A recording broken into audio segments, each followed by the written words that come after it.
حي على الفلاح.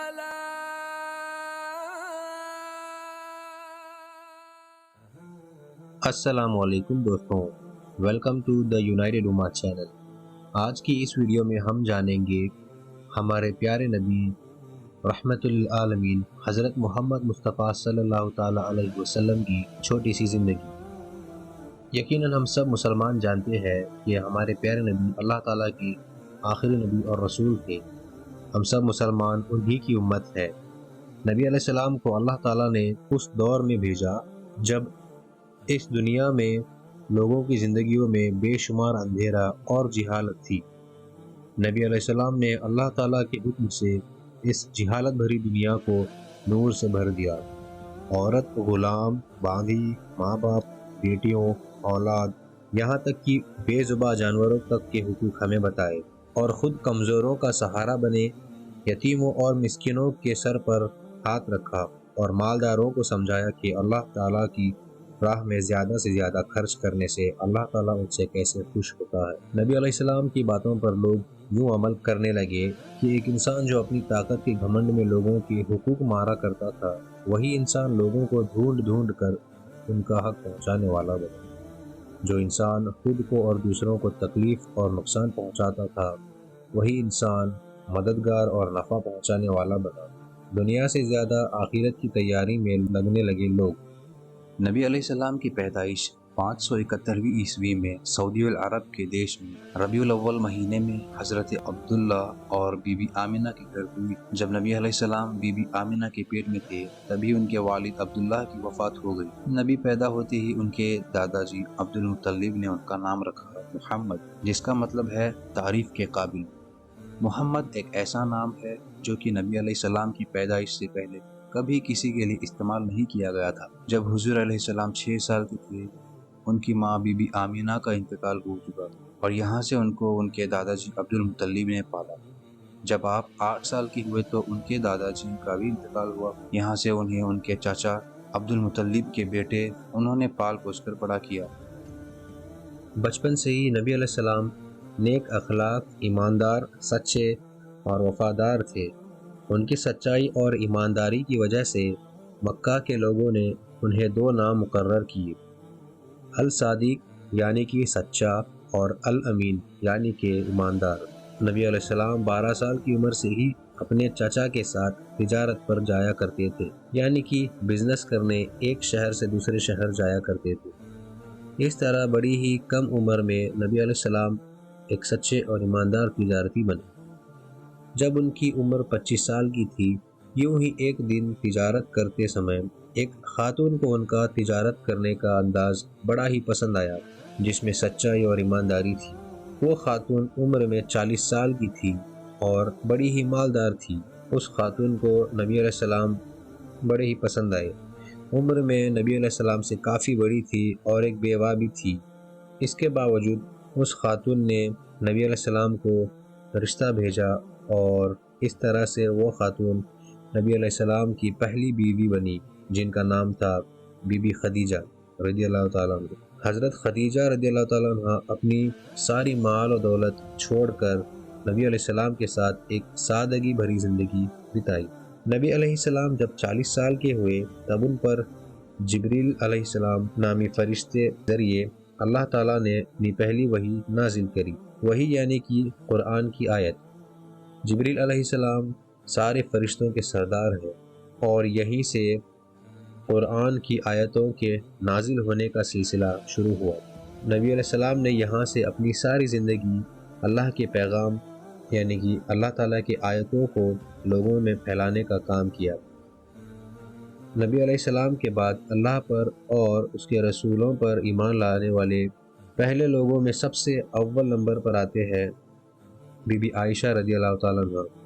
آپ علیہ السلام کی بیوی تھی، پھر ان کے چچا عبد المطلب، پھر حضرت علی جو کہ ان کے چچا کے بیٹے تھے۔ حضرت علی کی عمر محض 8 سال کی تھی۔ پھر آتے ہیں ابو بکر صدیق رضی اللہ تعالیٰ عنہ، جو کہ آپ کے بہت قریبی دوست تھے، اور پھر آتے ہیں زید رضی اللہ تعالیٰ عنہ، جو کہ غلاموں میں سے تھے۔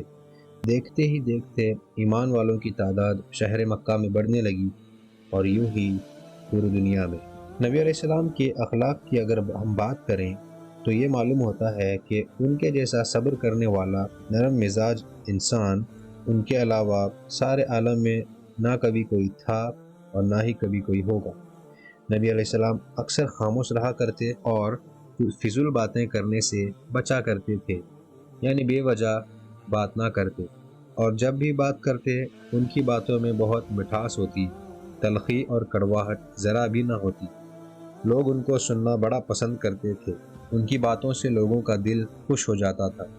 شروع میں تو لوگوں کو لگا کہ نبی علیہ السلام کوئی جادوگر تھے جو کہ اپنی باتوں سے ان کا دل بہلاتے، لیکن حقیقت تو یہ تھی کہ ان کی باتوں میں بہت مٹھاس اور نرمی ہوتی۔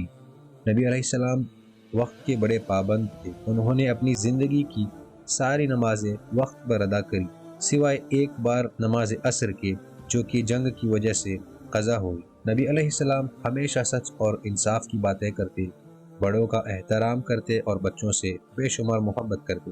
نبی علیہ السلام کے سب سے قریبی دوستوں میں شامل ہے جنہیں ہم خلفائے راشدین بھی کہتے ہیں۔ سب سے پہلے نمبر پر آتے ہیں حضرت ابو بکر صدیق رضی اللہ تعالیٰ عنہ، پھر آتے ہیں حضرت عمر فاروق رضی اللہ تعالیٰ عنہ، پھر حضرت عثمان غنی رضی اللہ تعالیٰ عنہ، اور پھر آتے ہیں حضرت علی رضی اللہ تعالیٰ عنہ۔ حضرت علی رضی اللہ تعالیٰ عنہ ان کے چچیرے بھائی ہونے کے ساتھ ان کے بہت قریبی دوست تھے، اور آگے چل کر آپ کی بیٹی بی بی فاطمہ زہرا سے نکاح کر کے آپ کے داماد بھی بنتے ہیں۔ نبی علیہ السلام بنی ہاشم قبیلے سے تھے۔ نبی علیہ السلام جہاں بھی جاتے وہاں لوگوں کو مسکرا کر سلام کرتے، اور بچے ہو یا بڑے سب کا احترام کرتے۔ اسی ادا پر کئی لوگ ان پر فدا ہوتے۔ اگر تکلیف اور مشقت کی ہم بات کریں تو ایسا نہیں تھا کہ نبی علیہ السلام کی زندگی بڑی آسان اور آرام دائق تھی۔ آپ علیہ السلام کی زندگی کئی حصے مشکلوں میں گزرے۔ اسلام جب شروعات میں پھیلنے لگا تو خود ان کے چچاؤں نے ان پر بڑا ہی ظلم کیا، مارا پیٹا، کھانے پینے کا ذریعہ بند کر دیا، اور جو غریب مسلمان تھے ان پر کوڑے بھی برسائے جاتے تھے۔ ان پر اس قدر ظلم کرتے تھے کہ کچھ دنوں بعد انہیں مکہ چھوڑ کر جانا پڑا۔ نبی علیہ السلام اور ان کے ساتھی سارے مل کر مدینہ شریف کی اور ہجرت کرتے ہیں۔ مدینہ وہ شہر ہے جہاں پر نبی علیہ السلام اور ان کے سارے ساتھیوں نے مل کر اسلام کی پہلی مسجد بنائی، جس کا نام انہوں نے مسجد قباء رکھا۔ پھر یہاں سے مسلمان مسجد میں مل کر جماعت سے نماز ادا کرنے لگے۔ تنگی کے وقت جب نبی علیہ السلام کے گھر میں ایک ہفتہ چولہا نہیں جلتا تھا، تب آپ علیہ السلام کسی کو بھلا برا نہ کہتے، نہ ہی اللہ تعالیٰ سے کوئی شکایت کرتے، بلکہ صبر کرتے، یہاں تک کہ بھوک کی وجہ سے اندر دبا ہوا پیٹ لوگ نہ دیکھ لے، اس کے لیے اپنے پیٹ پر پتھر باندھ لیتے۔ سبحان اللہ! نبی علیہ السلام کے پیارے انداز کی وجہ سے ان کے کئی دشمن بنے، لیکن آپ علیہ السلام نے کبھی کسی کو اپنا دشمن نہ مانا، بلکہ ہر انسان کے لیے اللہ تعالیٰ سے ہدایت کی دعا مانگی۔ جو بھی بیمار ہوتا، چاہے وہ مومن ہو یا کافر، ان کی طبیعت پوچھنے ان کے گھر جایا کرتے، ان کے پاس بیٹھ کر ان کے شفاعت کی اللہ تعالیٰ سے دعا مانگتے۔ نبی علیہ السلام کا دل اتنا بڑا تھا کہ جب لوگ ان کو مارتے، ان پر کوڑھا پھینکتے، ان کو بھی مسکرا کے آپ علیہ السلام معاف کرتے۔ نبی علیہ السلام نے اپنی زندگی میں قریب 100 سے زیادہ جنگیں لڑی، لیکن پورے اصولوں کے ساتھ، جس میں نہ کبھی عورتوں پہ ہاتھ اٹھایا، نہ بزرگوں پہ، نہ بچوں پہ، نہ ہی بے زباں جانوروں پہ، یہاں تک کہ پیڑ پودوں پہ بھی۔ نبی علیہ السلام جب رمضان کے مہینے میں مسجد اقصیٰ سے آسمانی گھوڑے پر بیٹھ کر اللہ تعالیٰ سے ملنے گئے، جسے ہم شب معراج کہتے ہیں، تب اللہ تعالیٰ نے آپ علیہ السلام کو ان کی امت کے لیے 5 وقت کی نمازیں تحفے میں ادا کری۔ اس لیے ہم سارے مسلمان جو نبی علیہ السلام کی امت ہے آج بھی 5 وقت نماز پڑھتے ہیں، اور تا قیامت مسلمان پڑھتے رہیں گے۔ نبی علیہ السلام کو جب نبوت ملی تب آپ 40 سال کے تھے۔ کل 23 سال تک نبی علیہ السلام نے اللہ تعالیٰ کا پیغام دنیا میں پھیلایا، جس میں سے 10 سال مدینہ میں بتائے اور 13 سال مکہ میں۔ اور جب نبی علیہ السلام 63 سال کے ہوئے تب اللہ تعالیٰ نے آپ علیہ السلام کو اپنے پاس بلا لیا، یعنی کہ اس دنیا سے پردہ فرما گئے۔ اللہ تعالیٰ سے دعا ہے کہ ہمیں ہمارے پیارے نبی صلی اللہ تعالیٰ علیہ وسلم کے سیرت پر چلنے کی توفیق عطا فرمائے، آمین۔